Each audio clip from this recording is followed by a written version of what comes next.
Louvado seja nosso Senhor Jesus Cristo. Nós vamos dar continuidade à nossa reflexão sobre a definição do dogma da Imaculada Conceição de Maria.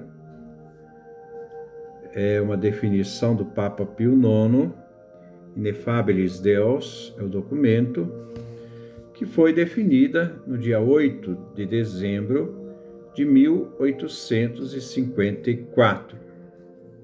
É o nosso 42º encontro. Vamos ver a definição do dogma do Papa Pio IX. No número 23, ele afirma: por isso, após ter ofertado sem interrupção, na humildade e no jejum, as orações privadas e públicas da Igreja a Deus Pai, por meio de seu Filho, para que se dignasse dirigir e sustentar nossa mente com a virtude do Espírito Santo, após ter implorado o socorro de toda a corte celeste, invocado com gemidos o Espírito Consolador, por sua inspiração, para a honra da Santa Indivisível Trindade, decoro e ornamento da Virgem Mãe de Deus, exaltação da fé católica, incremento da religião cristã, com a autoridade de nosso Senhor Jesus Cristo, dos bem-aventurados apóstolos Pedro e Paulo, e nossa, declaramos, pronunciamos e definimos a doutrina que sustenta que a Beatíssima Virgem Maria, no primeiro instante de sua concepção, por singular graça e privilégio de Deus Onipotente, em vista, na perspectiva dos méritos de Jesus Cristo, que nasceria dela, Salvador do gênero humano, foi preservada imune de toda a mancha do pecado original. Foi revelada por Deus e por isso todos os fiéis devem assim crer firme e invioladamente. Então, se alguém, que Deus não permita, deliberadamente presumir pensar de modo diferente deste que estamos definindo, fique ciente e saiba estar-se condenado por seu próprio juízo. Quer dizer, ele negou a própria fé, estar naufragando na fé, estar separado da unidade da Igreja, porque a fé da Igreja une, incorrendo também pelo fato mesmo nas penas estabelecidas pelas leis contra aquele que ousa manifestar oralmente ou por escrito, ou de qualquer outro modo externo, os erros que traz em seu coração. Então, isso é uma fé da Igreja. A Igreja professa o Imaculado Coração de Maria, a Imaculada Concepção de Maria, Maria Imaculada. Essa Maria Imaculada, que foi concebida sem pecado original, tendo em vista os méritos do próprio Cristo, porque para nascer o Filho de Deus eterno, sem pecado, ele não poderia nascer, assumir uma humanidade e ser gerado numa carne de pecado. Ele precisaria de nascer de uma carne virgem, sem pecado. Então, tendo em vista que o Pai Eterno, antes de nascermos, o Cântico dos Efésios, capítulo 1, no versículo 3, ouçamos. Vamos pegar o versículo 4. São Paulo diz: Ele, aqui se fala do Pai, o Pai Eterno, nos escolheu em Cristo. Então, a nossa eleição é feita em Cristo, nesta unidade com Cristo. Nos escolheu em Cristo, antes de criar o mundo. Então, antes que o mundo existisse, o Pai Eterno já nos havia escolhido em Cristo. E nos havia escolhido para quê? para que sejamos santos e sem defeito diante dele no amor. Quer dizer, santo e sem defeito, santos e imaculados. Projeto do Imaculado para que sejamos sem pecados diante do Pai no amor, em Cristo. Então, nós ainda não havíamos nascido, nós já havíamos sido escolhidos. E dentro dessa escolha divina, houve a escolha de Maria, dentro desse plano de salvação, e que ela daria à humanidade, ao Filho de Deus, gerado numa carne sem pecado como de Maria. Uma carne imaculada, que é o projeto de Deus, esta eleição de Deus, que nós encontramos em Maria. Depois, o Papa começa, Sentimentos da Esperança e Exortação Final, é o número 24. Nossa boca está repleta de alegria e nossos lábios exultantes. Rendemos e renderemos sempre os mais humildes e vivos agradecimentos a nosso Senhor Jesus Cristo, por nos ter concebido a graça singular de poder, ainda que sem o merecer, oferecer e decretar esta honra, esta glória e este louvor à Santíssima Mãe. Reafirmamo-nos nossa vida, esperança na Beatíssima Virgem, que toda bela e imaculada esmagou a cabeça venenosa da crudelíssima serpente. Isto aqui merece uma atenção para nós. Eu vou ler um texto da tradução da Bíblia dos judeus hebraica. Depois nós vamos ler a tradução que é feita na atualidade. Vamos então pegar essa tradução. Quando você pega a Bíblia hebraica, ela diz assim, né?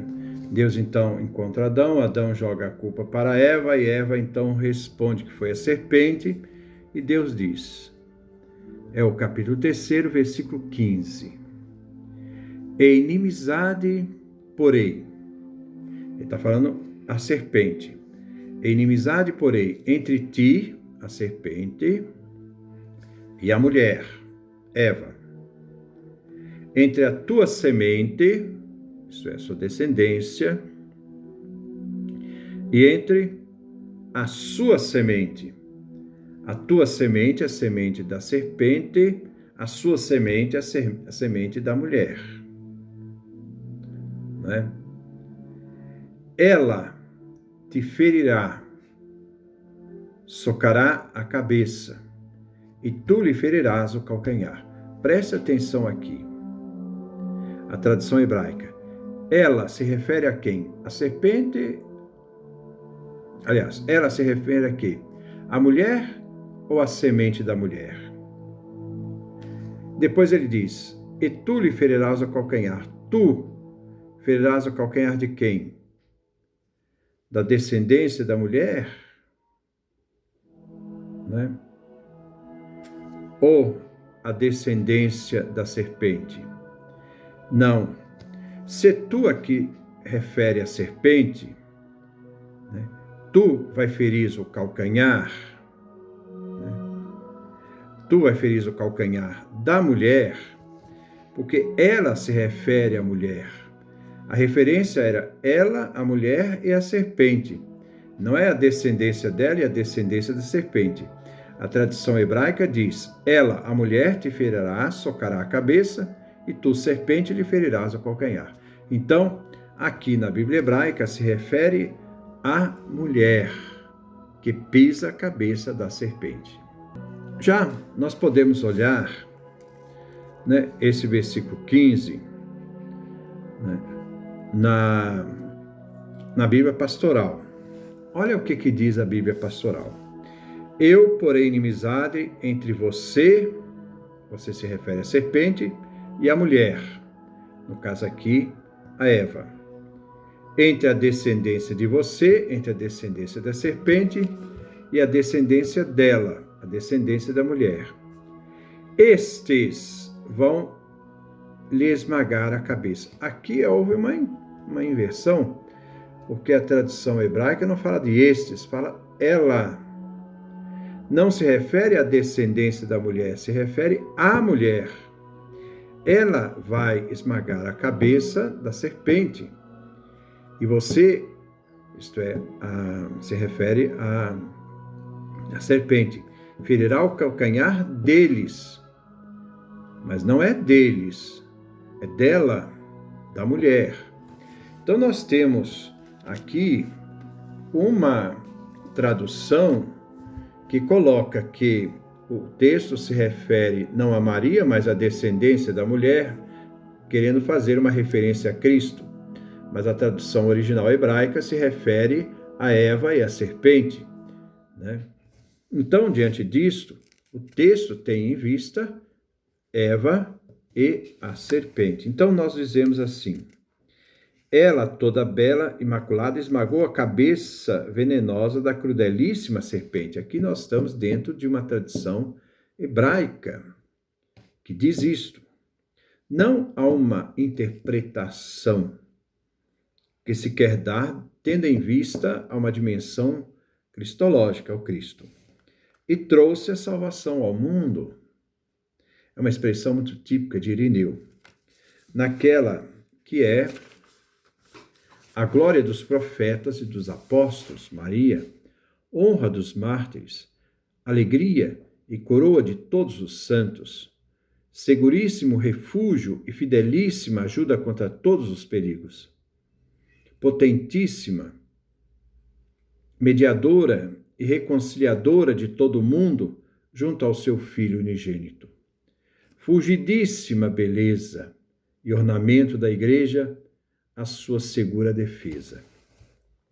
Reafirmamos nossa esperança naquela que sempre destruiu todas as heresias, salvou os povos fiéis de gravíssimos males de todo gênero, e nos libertou de tantos perigos que nos ameaçavam. Confiamos que ela queira, com sua validíssima proteção, fazer com que nossa Santa Mãe, a Igreja Católica, superadas todas as dificuldades e erradicado todos os erros, prospere e floresça cada dia mais junto a todos os povos e em todos os lugares, de um mar a outro, de um rio até os confins da terra, havendo paz, tranquilidade e liberdade completa. Que os reis obtenham perdão, os doentes a saúde, os tímidos a força, os aflitos a consolação, os que correm perigo a ajuda. Que todos os errantes, desfeita a névoa de suas mentes, retornem ao caminho da verdade e da justiça. E haja um só rebanho e um só pastor. Então, o número 25. Ouçam essas palavras, todos os caríssimos filhos nossos e da Igreja Católica, e com devoção, piedade e amor cada vez maior, continue a venerar, invocar e suplicar a Beatíssima Virgem Mãe de Deus, concebida sem pecado original. Recorram com fé àquela docíssima Mãe de misericórdia e de graça, em todos os perigos, angústias, necessidades, dívidas e vacilações.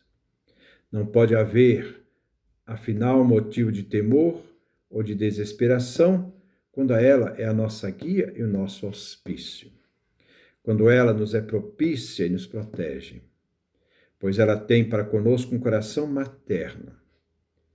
E, no que trata do que se refere à salvação de cada um de nós, permanece solícita a todo gênero humano, constituída por Deus, Rainha do céu e da terra, exaltada acima de todos os coros dos anjos e santos, encontra-se à direita de seu Filho unigênito, nosso Senhor Jesus Cristo, e suplica com as suas potentíssimas orações de mãe. Encontra o que procura e não pode permanecer sem ser ouvida. Ele termina dizendo: enfim, para que esta nossa definição da Imaculada Conceição da Beatíssima Virgem Maria possa ser levada ao conhecimento da Igreja Universal, estabelecemos que, qual perpétua lembrança da definição, permaneça essa nossa carta apostólica e ordenamos que as suas transcrições ou cópias, também impressas, desde que assinadas manualmente por algum tabelião público e munidas de sigilo, de algum dignatário eclesiástico, se preste exatamente à mesma fé que se prestaria à presente, se essa fosse exibida ou mostrada. Então, antes de terminarmos, nós vamos voltar àquele texto do livro do Gênesis. Porém, inimizade entre ti e a mulher, entre os seus descendentes, da serpente, as descendentes dela. Tu lhe picarás, ela lhe pisarás a cabeça, Maria, e tu lhe picarás o calcanhar. Ora, a referência a Maria, não a descendência dela. Claro que a descendência de Maria, Cristo vai vencer a serpente, os descendentes da serpente. Mas aqui se faz uma referência de Maria como a nova Eva. E como nova Eva, ela sendo concebida como terra pura, como terra virgem, né? Ao gerar o novo Adão, que é Jesus Cristo, ela mesma, a partir da sua realidade de imaculada, concebida sem pecado, ela vence a serpente que havia incutido o pecado. Porque Maria, não tendo pecado, ela também, em nenhum momento, né, ela é submetida ao poder, né, da serpente. Então, é ela que pisa o calcanhar, ela pisa a cabeça da serpente, porque sendo concebida sem pecado original, é ela que na sua Imaculada Conceição, né, destrói Satanás a partir do momento em que ela vai gerar o Cristo de Deus. Então, era preciso que ela se tornasse imaculada, não portadora do pecado igual Eva, mas porque assim ela poderia vencer a serpente na sua realidade sem pecado e depois nos dar o descendente de Maria, que iria vencer os descendentes da serpente. Que Deus nos dê a sua graça, a sua bênção, a sua face resplandeça sobre nós.